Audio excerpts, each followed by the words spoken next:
সরকার কোনো সিদ্ধান্ত নিতে যায়, সেটা কোনো রাজনৈতিক দল যারা সনদে স্বাক্ষর করেছে তাদের উপরে কোনো দায় দায়িত্ব বর্তাবে না বা মানতে বাধ্য নয়। এই মেসেজটা দেওয়ার জন্য আজকে আমাদের এই সংবাদ সম্মেলন।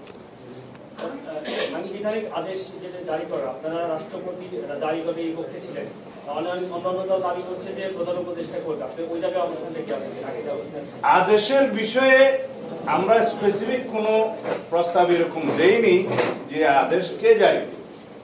আমরা একটা সাংবিধানিকতার মধ্যে আছি, সাংবিধানিকভাবে এই সরকার শপথ নিয়েছে, সবকিছু আইনানুগ ভাবে চলছে।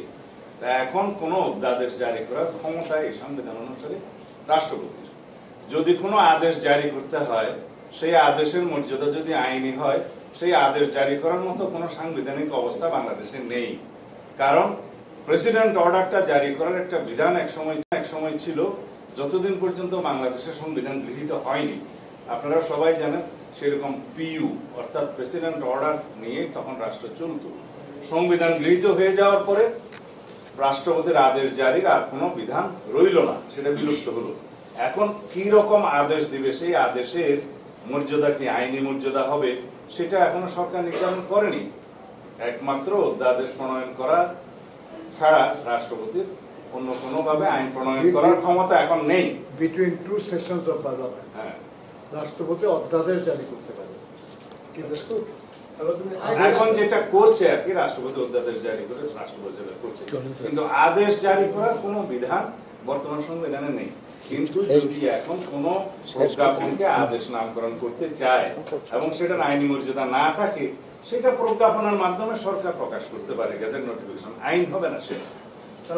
আচ্ছা, আমার মনে হয় যে এই ব্যাপারে এটা আমরা প্রেস ব্রিফিং, কিন্তু এটা ডিবেটে পরিণত করছি। এটা ডিবেটে পরিণত করার কোনো সুযোগ নাই।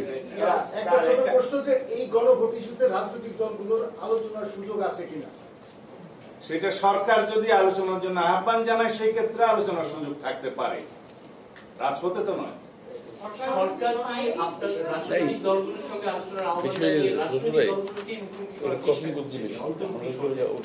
সেরকম কোন প্রস্তাব তো আমাদেরকে দেয়া হয়নি।